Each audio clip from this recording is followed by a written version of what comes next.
Now, looking forward at Catalyst, look, I think that each public announcement, each public commitment is one more catalyst to the next. So I made my announcement corporately, the first one, and that got some people's attention. They said, well, I mean, that's something. Well, first announcement, by the way, you can see this on Twitter. MicroStrategy said, we're considering Bitcoin and silver and gold and stocks and bonds. And I love the Bitcoiners. I love crypto Twitter because you know what happened when we put that out there? Every investor in the world ignored it, except some Bitcoiner found it. And they posted, MicroStrategy is considered Bitcoin. I'm reading, I'm like, whoa, man, talk about confident in their beliefs. It's like MicroStrategy is considering Bitcoin.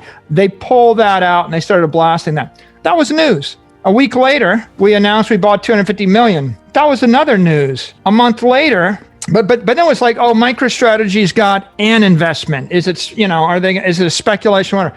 Then a month later, oh yeah, we bought a lot more. In fact, by a month later, 90% of our discretionary cash was in Bitcoin. And that's, people are trying to get their heads around that. And then a bit after that, we saw the move by Square, and Jack bought us 50 million, and that was great. And then we saw Stone Ridge, and I think that was great. Where Ross said, it's in our treasury. And then he said, the US dollar is weakening against Bitcoin 70% over the past 2 years. And that causes someone to stop and think, okay, well, legitimate, sophisticated institutional money managers are thinking about the world differently. And the Paul Tudor Jones thing was thinking about the world differently. I think you're going to see over the next 12 months, you're going to see waves of more announcements. Well, for example, we saw PayPal, big announcement. Square is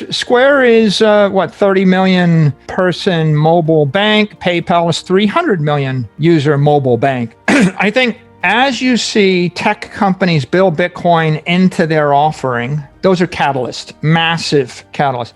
As you see you're going to see institutional money managers build Bitcoin into their offering. First it was Fidelity saying you could buy it, but when Fidelity says, well, we've got a Bitcoin fund, you can just wire us $20 million and that'll give you direct exposure to Bitcoin. That's a good thing. And they're talking about it, and I read the press on it, but mutual funds and investment funds, I think that'll be big. I think that when you start to hear institutional investors come out and say, we bought it, right? We bought it. We're going to buy more of it. We bought a lot of it. What happens if Bill Ackman says, I bought $1 billion of it? Right. By the way, he hasn't, but what? Let's go back to Paul Tudor Jones. Paul said, oh, I think I'm putting 1% into it. All the Bitcoiners took a victory lap. This is great. And then he says, oh, I put 2% into it. Okay, well, that's great. Well, my view is he's still not serious yet. Right. I mean, it was nice. It was nice, but it's a little bit patronizing. I mean, to be honest with you, okay, you're an investor and you're telling me that you kind of understand what I'm doing and you're going to put 1% of your portfolio into it because it's kind of an interesting hedge. You don't really understand what I'm doing. Yeah, I mean, it's kind of patronizing in a way. If you really understood and you're an investor, you'd say, oh, we made an allocation of X. We put 500 million into it. Okay. We got a $10 billion fund. Well, how important? If you really got it, if you thought, well, all my bonds and equities have fiat underpinnings and they're decaying at 10% a year or more, then you would say, a good hedge would be I put 10, 20, 30, 40% into it. But let's not go there because they do whatever they're going to do. But I'm amused because I think everybody thinks these hedge fund guys know how to make money. If they really knew how to make money, they would put $1 billion into it, and then they would get out on the wire and they would say, I bought $1 billion worth of it. I'm going to buy more. And, and if they were really smart, they would go to the 3 guys they play tennis with in the Hamptons. Because I know these guys. I've been to the tennis tournament. I've seen it. And each one of them would buy 500 million each. And then they would just successively say, I bought 500 million for my fund. He bought 500 million for his fund. The next week, someone else buys 500 million. By the time 4 of them have bought 500 million, bang, bang, bang, bang, the FOMO kicks in like there is no tomorrow. You remember when Bill Ackman got on television during the crisis and he basically groveled and explained how the world was coming to an end while he was shorting the stock market? He shorted the entire stock market. He said the world was going to come to an end. The market traded down. He covered his bet. He made $2 billion, and then he bragged about it. That was on like a $50 million bet too. There was some crazy asymmetrical return. And yeah, so I mean, my point is these guys do this for a living, right? I mean, this is what they do. If you've got $1 billion and you put all of it in Bitcoin, it's commitment, it's conviction. When you've got $10 billion and you put 500 million into Bitcoin, it's just a day's work. I mean, that was the idea this month. I mean, Ray Dalio's of the world, that's just kind of what you would do just to entertain yourself, or George Soros if they got interested. So I think that the guys that move next, that have the easiest possible decision-making process, the least to lose, the most to gain, are guys that are just running huge amounts of fast money in these hedge funds that are just looking for their next idea. Totally. There's a couple things here that I thought were really interesting. One is you touched on career risk. Folks jumping in and buying Bitcoin, whether you're a fund manager or a CEO. As more and more of you, like yourself and Jack, legitimize the space, then it reduces that career risk for more people to get in. It's less crazy. And I think, it is a little frustrating for us mega bulls because we're both hugely bullish about Bitcoin. We've put a large portion of our net worth into it. It's hard for us to look at these other people who have, I think you were kind of right. It's a little patronizing with Paul Tudor Jones going, oh, I'll put it in a few percent. You're like, well, do you believe in it or not?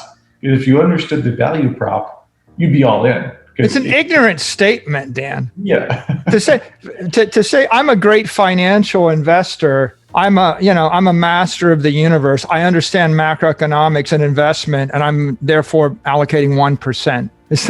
It's silly. So it's amusing. But on the other hand, you're going to see other people that are going to take a harder position. I think there are people that are taking a much stronger position in Bitcoin now. They're just not public about it, right? I mean, when I actually came out, when I came out and said MicroStrategy did it, well, I had to, right? It's just a requirement. We're a publicly traded company, no choice. But when I actually announced my own purchase, I didn't have to. And there are people that would say don't, right? And by the way, for 99.9% of the Bitcoiners, I would say don't. I get it. People would even post on their Twitter, why'd you do that? First rule of Bitcoin, don't tell people how much Bitcoin you have. I'm like, that's true for 50 million people, but we need 10 people. We need to have 10 people that will say, I bought it.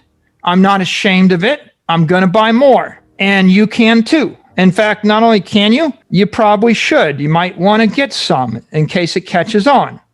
So at the point that I do it, if Jack Dorsey does it, if Mark Zuckerberg does it, if Jeff Bezos does it, if some random billionaire playing tennis in the Hamptons does it, if a Bill Ackman does it, when a Paul Tudor Jones does it, if Paul Tudor Jones really wants to do something good for his position in Bitcoin, there could be no more accretive thing he could possibly do than to be honest and say, I bought 400 million of it and I'm going to buy more. It's like, if you're not willing to say that, you're just patronizing and insulting the rest of us, right? I mean, that's my view on that. If you're not going to say that, it's like, so I think it's going to happen, right? There is some bravery, some courage here. By the way, I own courage.com, right?